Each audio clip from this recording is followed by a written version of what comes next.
प्यारे बच्चों, कैसे हैं आप सब? PW एकेडमी में आपका बहुत बहुत स्वागत है।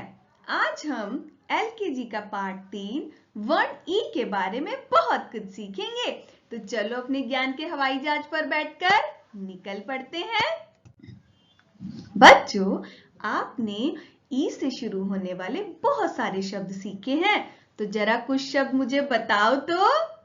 बिल्कुल सही, छोटी ई से इमरती, छोटी ई से इलायची। तो कौन कौन बच्चा इमरती और इलायची खाया है, बताइए तो। अच्छा बच्चों, क्या आप इस चित्र की पहचान कर सकते हैं? बिल्कुल सही समझा आपने, यह इमली का चित्र है। अब बच्चों, हम ई की पहचान सीखेंगे। ई की पहचान हम अंकों के द्वारा सीखेंगे, यानी जो जो हमारे अंक बने हैं उस पर हम अपनी पेंसिल घुमाएंगे। सबसे पहले ई यानी 1, 2, 3 और ये घुमाकर 4 और ये 5। तो बच्चों, अभी हमने अंकों की सहायता से सीखा। चलिए चलते हैं, अब हम ई की रचना सीखते हैं। सबसे पहले हम ऊपर से शुरू करते हुए एक छोटी खड़ी रेखा बनाएंगे और उसके बाद खड़ी रेखा बनाने के बाद हम एक आधा गोला यानी सी कर्व बनाएंगे। सी कर्व बनाने के बाद अब हम एक और आधा गोला यानी उल्टा सी कर्व बनाएंगे।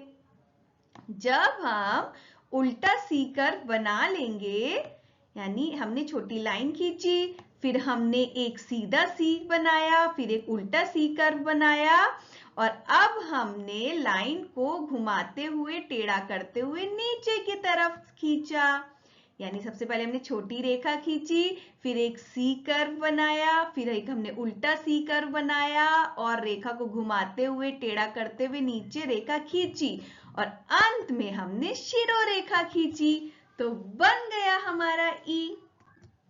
अब बच्चों, हम मिलकर ई की रचना करते हैं। आप भी अपनी पाठ्य पुस्तिका में कीजिए। हमने क्या किया? सबसे पहले एक लाइन खींची छोटी सी, फिर हमने एक आधा गोला सी कर्व लिया, फिर एक और आधा गोला उल्टा सी कर्व लिया और फिर उसको घुमाते हुए एक टेढ़ी रेखा नीचे की तरफ खींच दी और अंत में हमने शिरोरेखा खींच दी। बन गया ई। एक बार और अभ्यास करते हैं। सबसे पहले हमने एक छोटी रेखा सीधी खींची, फिर हमने एक आधा गोला यानी सी कर्व खींचा, फिर एक और आधा गोला यानी कि उल्टा सी कर्व बनाया और उसको घुमाते हुए एक टेढ़ी रेखा नीचे की तरफ खींची और अंत में हमने शिरोरेखा बना दी। तो आ गया ना आप सबको भी ई बनाना? तो बच्चों, इस वीडियो को देखने के लिए धन्यवाद। अन्य स्वरों को सीखने के लिए हमारे साथ जुड़े रहिए। तब तक बाय बाय, टेक केयर।